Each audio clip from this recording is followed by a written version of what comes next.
Tahukah kamu bahwa angka kejadian tuberkulosis di Indonesia masih cukup tinggi? Tercatat di tahun 2020, Indonesia memiliki jumlah kasus tuberkulosis sebanyak 301 per 100.000 penduduk, dengan estimasi kasus di tahun 2018 yaitu mencapai 842.000 kasus. Angka ini sangat memprihatinkan bukan? Apalagi jika data tersebut dibandingkan dengan negara lain. Maka dari itu, penyakit tuberkulosis ini menjadi salah satu perhatian penting untuk Indonesia. Jadi, apa sih yang disebut dengan tuberkulosis? Tuberkulosis atau yang biasa disebut dengan TBC atau TB merupakan penyakit infeksi menular akibat bakteri Mycobacterium tuberculosis yang dimana bakteri ini sebagian besar menyerang parenkim paru. Bakteri ini juga memiliki kemampuan untuk menginfeksi organ lain selain paru atau disebut juga dengan TB ekstra paru.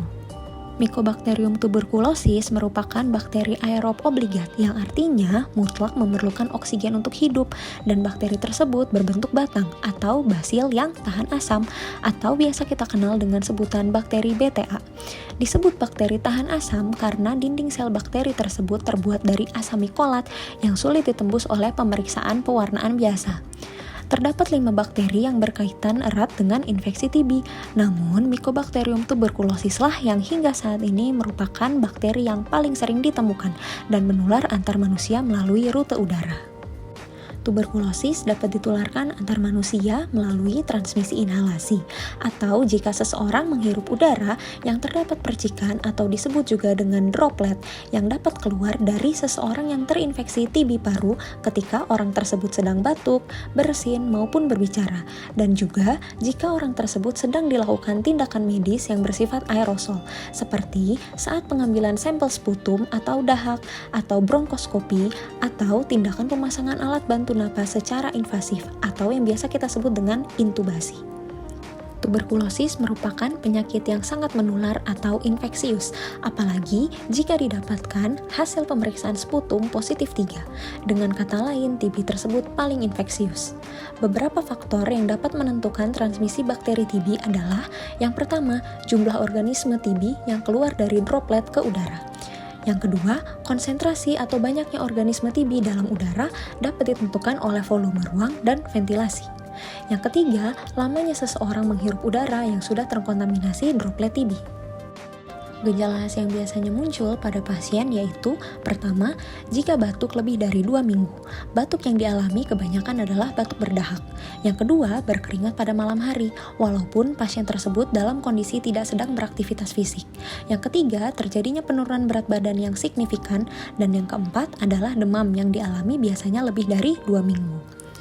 Lalu, ada gejala lain yang menyertai, yaitu adanya batuk yang dapat disertai dengan adanya darah atau yang biasa disebut dengan hemoptisis. Yang kedua, adanya sesak napas atau nyeri dada. Yang ketiga, adanya malaise atau lemas. Yang keempat, ada penurunan nafsu makan. Dan yang terakhir, bisa disertai dengan menggigil. Beberapa faktor risiko yang dapat menyebabkan terjadi TB antara lain, yang pertama, jika seseorang merupakan kontak erat dengan pasien TB aktif, seperti contohnya jika dalam keluarga yang tinggal satu rumah terinfeksi TB, maka orang tersebut akan lebih tinggi untuk terinfeksi TB paru. Yang kedua, orang yang mengonsumsi obat imunosupresan dalam jangka waktu panjang, seperti obat steroid yang berfungsi untuk menekan imun pada penyakit autoimun. Jika dikonsumsi dalam waktu lama, maka fungsi imun akan ditekan dan akan sulit untuk melawan suatu penyakit. Yang ketiga yaitu pada perokok. Zat berbahaya dari rokok dapat merusak paru sehingga lebih mudah paru untuk terinfeksi penyakit. Yang keempat, pada orang yang mengonsumsi alkohol. Sama seperti rokok, alkohol juga dapat merusak organ tubuh kita sehingga tubuh lebih mudah untuk terinfeksi penyakit. Yang kelima, pada anak balita dan lansia. Anak balita dan lansia memiliki imun yang cenderung lebih lemah dibanding remaja dan dewasa, sehingga lebih mudah untuk terinfeksi penyakit. Yang keenam, orang dengan HIV positif atau penyakit imunokompromis lain. HIV merupakan salah satu contoh penyakit imunokompromis di mana penyakit tersebut membuat imun pada tubuh kita menjadi lebih lemah dibanding orang normal, sehingga lebih mudah untuk terkena penyakit. Dan yang ketujuh adalah pada petugas kesehatan. Petugas kesehatan memiliki faktor risiko yang tinggi karena lebih sering dan lebih banyak terpapar pada berbagai penyakit, dan salah satunya yaitu pada penyakit TB paru. Beberapa pemeriksaan penunjang yang dapat dilakukan untuk menegakkan TB adalah yang pertama, bisa dilakukan dengan pemeriksaan bakteriologis. Pemeriksaan bakteriologis dapat kita bagi 3. Yang pertama, dengan melakukan pemeriksaan mikroskopik BTA atau bakteri tahan asam dengan pewarnaan Ziehl-Neelsen. Hasilnya nanti akan didapatkan bakteri berbentuk batang berwarna merah. Pemeriksaan ini didapatkan dari spesimen dahak atau sputum pasien terduga TB yang diambil pada 2 waktu, yaitu pada pagi dan sewaktu. Yang kedua, bisa dilakukan dengan tes cepat molekuler atau TCM. TCM dapat dilakukan untuk menegakkan diagnosis dan juga untuk menentukan apakah pasien yang sudah terinfeksi TB tersebut terdapat resistensi pada obat-obatan TB. Yang ketiga, terdapat kultur Lowenstein-Jansen. Kultur media ini untuk menumbuhkan bakteri TB dapat digunakan sebagai diagnosis TB. Selain bakteriologis, didapatkan juga pemeriksaan radiologis, yaitu dengan melakukan foto ronsen toraks atau foto ronsen dada. Yang didapatkan nanti seperti adanya bayangan yang berawan pada segmen apikal atau bagian atas paru, atau segmen posterior lobus atas atau bagian belakang atas paru. Selain itu, bisa didapatkan adanya kavitas yang dikelilingi bayangan opak berawan bisa lebih dari 1, atau bayangan bercak miliar atau efusi pleura. Lalu, bagaimana jika bertemu pasien terduga TB? Jangan panik, cari faktor risiko yang terdapat pada pasien terduga dan bawa ke fasilitas kesehatan untuk dipastikan apakah benar terdiagnosa TB. Namun, sebelumnya pastikan dulu ketersediaan alat pemeriksaan penunjang pada fasilitas kesehatan tersebut, seperti apakah didapatkan adanya alat TCM atau ronsen toraks. Jika fasilitas kesehatan tersebut memiliki ketersediaan alat TCM, maka pasien terduga TB yang memiliki atau tidak memiliki faktor risiko seperti yang sudah disebutkan dapat dilakukan pemeriksaan TCM dan akan didapatkan hasil seperti berikut. Yang pertama, jika didapatkan hasil MTB positif rifampicin sensitif, maka pasien terdiagnosa TB terkonfirmasi bakteriologis dan tidak memiliki resistensi pada obat rifampicin, sehingga dapat dilanjutkan dengan pengobatan TB lini pertama. Yang kedua, jika didapatkan hasil MTB positif rifampicin intermediate, maka ulang pemeriksaan TCM untuk mengkonfirmasi. Yang ketiga, jika didapatkan hasil MTB positif rifampicin resisten, maka pasien terdiagnosa TB terkonfirmasi bakteriologis namun memiliki resistensi obat atau disebut juga dengan TB-RO atau TB resistensi obat. Maka dapat dilakukan pengobatan TB-RO dan juga dilakukan kultur serta uji kepekaan pada obat antituberkulosis atau OAT, yang nantinya akan didapatkan hasil seperti berikut. Yang pertama, jika didapatkan TB-RR atau TB rifampicin resisten, artinya pasien memiliki resistensi terhadap obat rifampicin. Sedangkan jika didapatkan TB-MDR atau TB multi-drug resistance, artinya pasien memiliki resistensi terhadap obat rifampicin dan isoniazid secara bersamaan. Yang kedua, jika didapatkan TB pre-XDR atau TB pre-extensive drug resistance, artinya pasien tersebut terinfeksi TB MDR yang ditambah dengan resistensi minimal 1 obat antituberkulosis golongan fluoroquinolone seperti ciprofloxacin, moxifloxacin, dan lain-lain. Yang ketiga, jika didapatkan TB XDR atau TB extensive drug resistant, artinya pasien terinfeksi dengan TB pre-XDR dengan resistensi minimal 1 obat antituberkulosis lini kedua jenis suntikan, seperti kanamisin, kapreomycin, atau amikacin.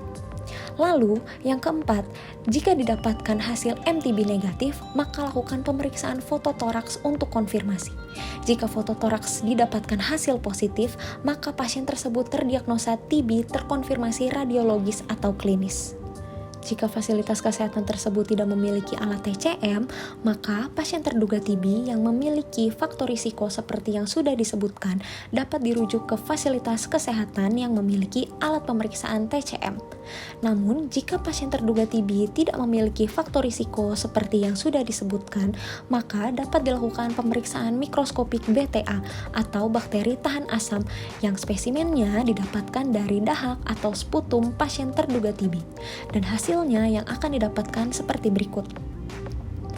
Yang pertama, jika didapatkan hasil dahak atau sputum pada pemeriksaan BTA pagi dan sewaktu, keduanya positif atau hanya salah satu yang positif, maka pasien tersebut terdiagnosa TB terkonfirmasi bakteriologis dan dapat dilanjutkan dengan pengobatan lini pertama.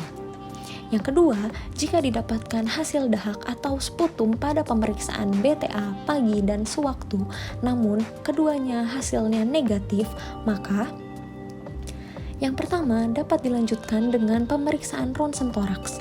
Jika didapatkan gambaran hasil ronsen tidak mendukung, maka pasien tersebut bukan TB. Evaluasi penyebab lain. Namun, jika didapatkan gambaran hasil ronsen mendukung, maka pasien tersebut terdiagnosa TB terkonfirmasi klinis dan dapat dilanjutkan dengan pengobatan TB lini pertama.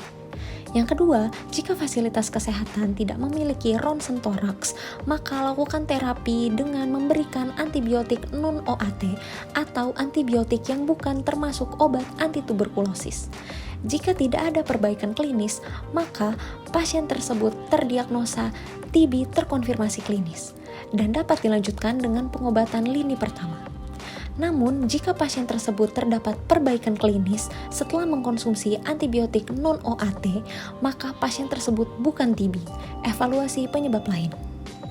Pengobatan TB paru atau yang biasa disebut juga dengan OAT atau obat antituberkulosis diawali dengan pengobatan lini pertama kategori 1 yang berisikan beberapa kombinasi obat antibiotik khusus untuk mengobati TB. Pengobatan dilakukan selama 6 bulan dengan 2 bulan pertama disebut juga dengan fase awal atau fase intensif, sedangkan 4 bulan selanjutnya merupakan fase lanjutan. Fase awal atau fase intensif diberikan 4 kombinasi obat, yaitu R. rifampicin, H. isoniazid, Z. pyrazinamid, dan E. etambutol.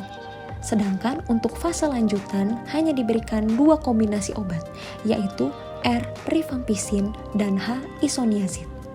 Dengan ketentuan seperti berikut. Pada pasien dengan berat badan 30-37 kg diberikan 2 tablet kombinasi obat per hari. Pada pasien dengan berat badan 37-54 kg diberikan 3 tablet kombinasi obat per hari. Pada pasien dengan berat badan 55-70 kg diberikan 4 tablet kombinasi obat per hari. Dan pada pasien dengan berat badan lebih dari 70 kg diberikan 5 tablet kombinasi obat per hari yang diberikan pada fase awal maupun pada fase lanjutan. WHO Operational Guideline on Tuberculosis membuat guideline terbaru mengenai obat-obatan TB yang sensitif terhadap obat TB, yaitu yang pertama, pengobatan dilakukan selama 6 bulan. 2 bulan fase awal dapat diberikan 4 kombinasi obat, rifampicin, isoniazid, pyrazinamid, dan etambutol. Sedangkan 4 bulan fase lanjutan hanya diberikan 2 kombinasi obat, rifampicin dan isoniazid. Kombinasi obat tersebut dapat diberikan pada semua pasien. Yang kedua, pengobatan dilakukan selama 4 bulan. 2 bulan fase awal diberikan 4 kombinasi obat, rifampicin, isoniazid, pyrazinamid, dan etambutol. Sedangkan 2 bulan fase lanjutan hanya diberikan 2 kombinasi obat, rifampicin dan isoniazid. Kombinasi obat ini dapat diberikan pada pasien anak usia 3 bulan sampai 16 tahun tanpa gejala TB paru berat. Yang terakhir, pengobatan dilakukan selama 4 bulan. 2 bulan fase awal diberikan 4 kombinasi obat, isoniazid, rifampicin, moxifloxacin, dan pyrazinamid. Sedangkan 2 bulan fase lanjutan diberikan isoniazid, rifampicin, dan moxifloxacin. Kombinasi obat tersebut dapat diberikan pada pasien usia di atas 12 tahun. Namun, sampai saat ini rifampicin belum masuk ke Indonesia, sehingga regimen obat ini belum dapat diberikan secara luas. Berikut beberapa efek samping pada OAT, seperti jika mengkonsumsi rifampicin dapat terjadi perubahan warna pada urin menjadi warna kemerahan. Jika mengkonsumsi isoniazid dapat terjadi neuropati perifer atau merasa kebas, kesemutan, dan baal pada saraf. Jika mengkonsumsi pyrazinamid dapat terjadi nyeri pada sendi atau kerusakan pada hepar atau liver. Jika mengkonsumsi etambutol dapat menyebabkan gangguan penglihatan. Jika mengkonsumsi streptomycin dapat menyebabkan gangguan pendengaran. Streptomycin juga merupakan kontraindikasi pada ibu hamil dan menyusui, karena dapat menyebabkan gangguan pendengaran pada bayi. Jika sedang melakukan pengobatan dan merasa memiliki efek samping, jangan panik dan jangan menghentikan OAT sendiri. Silakan konsultasikan pada dokter. OAT tidak boleh dihentikan sendiri karena bakteri TB sulit untuk dibunuh. Dan juga jika OAT dihentikan sendiri dapat meningkatkan risiko untuk terjadinya resistensi obat. Jika sudah terjadi resistensi obat, akan dilakukan pengobatan dengan jangka waktu yang lebih lama, yaitu lebih dari 6 bulan dan bakteri akan lebih sulit untuk dibunuh. Sebagai kesimpulan, tuberkulosis merupakan penyakit yang sangat menular melalui transmisi udara dengan gejala khas, yaitu batuk lebih dari 2 minggu, demam, keringat malam, dan penurunan berat badan yang signifikan. Pemeriksaan yang dapat dilakukan dengan cara pemeriksaan mikroskopik BTA atau bakteri tahan asam, TCM, tes cepat molekuler, atau ronsen toraks. Pengobatan TB yang masih sensitif terhadap OAT atau obat antituberkulosis dilakukan secara 6 bulan, dengan 2 bulan fase intensif dan 4 bulan fase lanjutan. Efek samping pada obat antituberkulosis sangat bervariasi. Jangan pernah menghentikan OAT sendiri dan lakukan konsultasi pada dokter. Terima kasih sudah menonton, semoga bermanfaat.